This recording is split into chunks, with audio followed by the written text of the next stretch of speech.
Porque os espíritos malignos suplicaram a Jesus pelo destino dos suínos. A incrível narrativa de Jesus expulsando uma legião de demônios para um grupo de porcos pode ser encontrada no livro de Lucas. Tudo começou quando Jesus estava viajando pelas colinas a leste do Rio Jordão, uma região predominantemente habitada por não-judeus, conhecida como Decápolis, que consistia em várias cidades gentias na área circundante. Eles, então, cruzaram para a região das guarnições a leste da Galileia. Quando Jesus colocou os pés em terra firme, um homem da cidade de Gerasa, que estava possuído por demônios por um longo período, se aproximou dele. Este homem não usava roupas e vivia entre os túmulos. Ao avistar Jesus, ele emitiu um grito aterrorizante que parecia vir das profundezas de sua garganta, caindo em terror e pânico diante de Jesus, gritando com toda a força: "O que temos a ver um com o outro, Jesus, Filho do Deus Altíssimo? Eu te suplico, não me atormentes antes do tempo designado para o julgamento." Jesus imediatamente ordenou que o espírito impuro saísse do homem, pois ele já havia sido frequentemente possuído pelo demônio e mantido sob guarda, amarrado com correntes e grilhões. No entanto, ele constantemente quebrava essas amarras e era levado pelo demônio para o deserto, conforme narrado em Lucas 8, versículos 26 a 29 da Bíblia Amplificada. Este é o relato mais minucioso encontrado na Bíblia sobre um homem controlado por um demônio, representando um típico caso de possessão demoníaca. Por um longo período, esse homem esteve sob o domínio do demônio, vivendo como uma criatura selvagem em vez de um ser humano. Ele estava desprovido de roupas e perambulava entre os túmulos, demonstrando um comportamento que ia contra a lei judaica e a natureza humana comum. Esse homem possuía uma força normal, capaz de romper suas amarras continuamente. Dia e noite, ele gritava e infligia ferimentos a si mesmo. Ele vivia nas montanhas, entre os túmulos, e sua luta interna era incontrolável, manifestando um comportamento selvagem. As pessoas chegaram à conclusão de que ele estava possuído por um demônio. Elas tentaram amarrá-lo para impedir que causasse danos a outros, mas ele conseguia se libertar das correntes em várias ocasiões. No final, foram bem-sucedidos em expulsá-lo da cidade, e ele acabou vivendo no cemitério local, infligindo ferimentos a si próprio, sendo o único prejudicado por suas ações.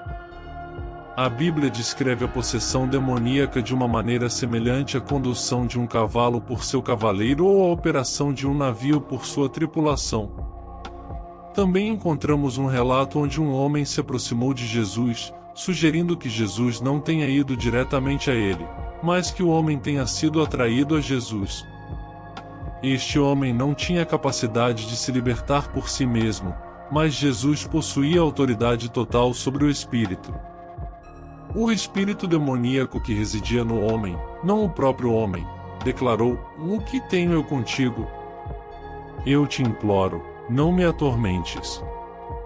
É importante notar que a possessão demoníaca ocorre quando um espírito demoníaco toma residência em um corpo humano e, em algumas ocasiões, manifesta sua própria personalidade através da personalidade do hospedeiro.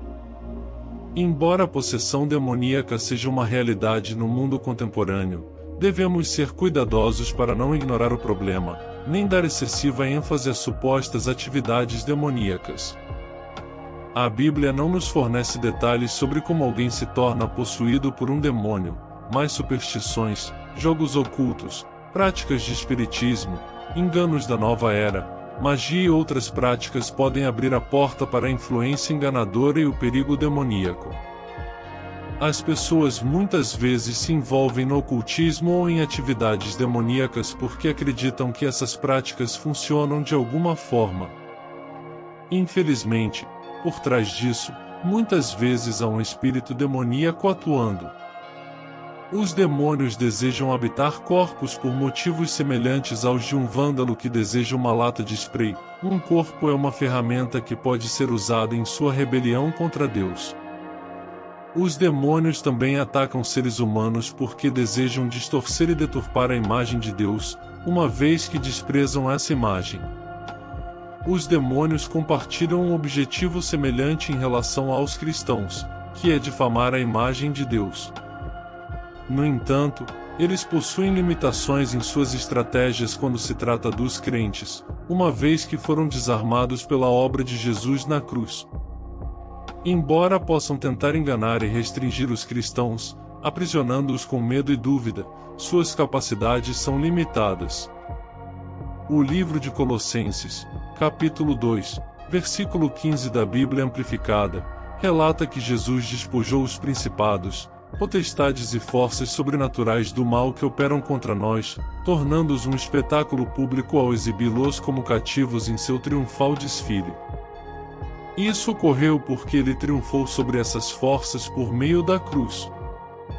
É irônico notar que, no relato de Lucas 8, versículos 30 a 33, o homem possuído pelo demônio implora a Jesus, novamente, eu te imploro, não me atormentes, mesmo considerando que o homem era frequentemente e implacavelmente atormentado pelos demônios, sendo dominado em corpo, mente e alma. Ele temia que Jesus também o atormentasse. Nesse contexto, Jesus questionou o nome do homem, e ele respondeu Legião, pois muitos demônios haviam entrado nele. Os demônios suplicaram continuamente para não serem enviados ao abismo. Logo depois, um grande rebanho de porcos estava pastando nas proximidades da montanha, e os demônios pediram a Jesus permissão para entrar nos porcos. Ele concedeu essa autorização, e os demônios deixaram o homem, entraram nos porcos e os levaram a se precipitar ladeira abaixo até caírem no lago, onde se afogaram. Para obter autoridade sobre o demônio e libertar o homem possuído, Jesus tomou a iniciativa de perguntar o nome. Isso contrastava com as práticas dos exorcistas judeus daquela época, que necessitavam conhecer o nome do demônio para exercer controle. Entretanto, Jesus não se limitou a usar o nome adquirido durante esse diálogo, pois sua autoridade sobre os demônios transcendia muito as superstições da época. Provavelmente, ao questionar o nome do demônio, Jesus buscava compreender plenamente a extensão do problema, sabendo que o homem estava possuído por muitos demônios, não apenas um. O termo legião evoca a ideia de uma unidade militar romana normalmente composta por cerca de 6.000 soldados, insinuando que o homem estava possuído por um grande número de demônios. Esses demônios que habitavam o homem resistiam à ideia de serem aprisionados no abismo, o poço sem fundo mencionado no livro do Apocalipse. Parece ser um lugar de confinamento para certos espíritos demoníacos, e eles preferiam a ação à inatividade. Os demônios saíram do homem e entraram nos porcos, o que pode parecer estranho, mas também tem uma precedência em Gênesis 3. Foi apropriado que esses demônios fossem transferidos para os porcos, animais que não fazem parte da alimentação kosher. É importante notar que nem mesmo os demônios podem afetar os porcos sem a permissão de Deus, pois um demônio não pode entrar em criaturas sem ser enviado por Deus. Isso demonstra a limitação do poder deles quando confrontados por aqueles que têm a proteção e defesa de Deus. Satanás, por sua malícia inata, buscaria causar danos, mesmo que fossem animais, caso não tivesse a oportunidade de fazê-lo em seres humanos. Jesus permitiu essa transferência para mostrar sua total autoridade sobre esses demônios, embora o momento de plena demonstração de seu poder ainda não tivesse chegado. Isso ocorreu na crucificação, conforme nos relata Colossenses 2h15, onde Jesus despojou os demônios de seu poder sobre os crentes. Ele fez um espetáculo público da derrota deles e triunfou sobre essas forças malignas por meio de sua obra na cruz. O versículo diz: quando ele despojou os principados e potestades, as forças sobrenaturais do mal que operam contra nós, fez deles um exemplo público, exibindo-os como cativos em seu triunfal desfile. A situação com os espíritos demoníacos que induziram os porcos a se comportarem de maneira errática, fazendo-os correrem descontroladamente pelas encostas íngremes até o lago, onde, por fim, se afogaram, serviu como uma demonstração do poder destrutivo desses espíritos, bem como de seu comandante. Essa situação evidenciou que a verdadeira intenção desses demônios era a destruição, da mesma forma que destruíram os porcos. Alguns podem considerar injusto para os donos dos porcos, uma vez que perderam sua propriedade. No entanto, isso também ensinou uma lição valiosa sobre como Jesus valorizava mais a vida humana do que a propriedade material, destacando o grande significado que ele atribuía à vida das pessoas. Charles Spurgeon ofereceu diversas observações perspicazes sobre como os demônios afetaram os porcos, revelando que esses animais preferiram a morte a permanecer sob o domínio demoníaco. Ele especulou que, se os seres humanos não estivessem em pior situação do que os porcos, teriam a mesma preferência. Spurgeon comparou a ação do diabo ao enviar os porcos a um mercado arriscado, sublinhando que os pastores, quando testemunharam o ocorrido, fugiram apressadamente para a cidade e as áreas circundantes para dar o alarme. As pessoas, intrigadas com a situação, vieram até Jesus e encontraram o homem que anteriormente estava possuído por demônios, agora sentado aos pés de Jesus, vestido e em pleno controle de sua mente. Esse fato as deixou apreensivas e atemorizadas. Elas compartilharam essa maravilhosa transformação com outras pessoas, explicando como o homem que havia sido atormentado por demônios fora completamente curado. O resultado dessa narrativa foi que toda a população da região dos Gadarenos e das áreas vizinhas solicitou a Jesus que partisse, pois estavam sobrecarregados pelo medo. Curiosamente, essas pessoas demonstraram ter mais temor de um homem que agora estava livre de influências demoníacas do que de quando ele estava possuído. Isso as deixou aterrorizadas e confusas, já que a situação desafiou suas crenças e superstições. Mesmo diante da evidência de uma transformação notável, a multidão parecia não demonstrar muito interesse por aquele que antes estava possuído e atormentado por demônios. Embora a multidão estivesse reunida, interessada no trabalho que Jesus estava realizando e desejasse se encontrar com ele, sua atitude não era positiva. Eles compartilhavam o espaço com Jesus, mas, de certa forma, se sentiam incomodados por sua presença. Em vez de receberem com alegria a bênção que Jesus representava, pediram a ele que partisse, e ele atendeu a esse pedido. A situação era peculiar e nada positiva. Toda a cidade se uniu em uma espécie de reunião de oração, mas as orações não eram de agradecimento ou súplicas positivas. Pelo contrário, eles estavam orando contra sua própria bênção, uma atitude lamentável. No entanto, suas preces foram ouvidas, e Jesus deixou aquela região. Isso ilustra que, quando as pessoas têm mais medo do que Jesus fará em suas vidas do que das atividades de Satanás no momento, muitas vezes afastam Jesus, e ele parte se assim for solicitado. No entanto, o homem que havia sido liberto dos demônios desejava intensamente seguir Jesus. Ele suplicou e implorou para ir com ele. Contudo, Jesus o enviou de volta para casa com a missão de compartilhar todas as maravilhosas coisas que Deus havia feito por ele. Assim, o homem partiu e espalhou por toda a cidade as extraordinárias realizações de Jesus em sua vida. Ele agora era conhecido por um nome notável, talvez pelo resto de seus dias, que refletia o grandioso trabalho que Jesus havia realizado nele. Inicialmente, esse homem, que fora assombrado por demônios, escolheu se sentar aos pés de Jesus, buscando sua presença. No entanto, seu desejo por Jesus evoluiu de tal forma que ele desejava seguir Jesus como um discípulo. As pessoas que ouviram falar do que acontecerá vieram ao encontro de Jesus e encontraram o homem, que antes estivera possuído por demônios, agora sentado aos pés de Jesus, vestido e em perfeito juízo.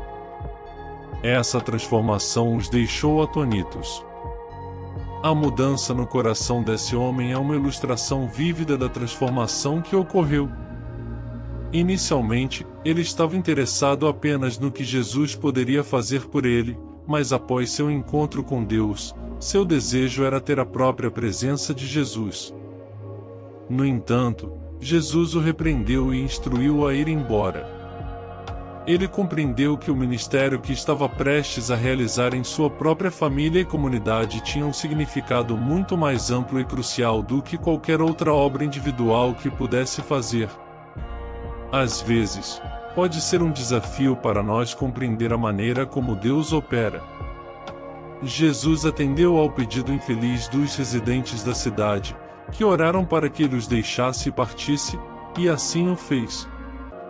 O homem que havia sido liberto da possessão demoníaca fez um pedido sincero para acompanhar Jesus, mas a resposta de Jesus foi negativa. Isso pode parecer contraintuitivo, mas havia um motivo por trás disso.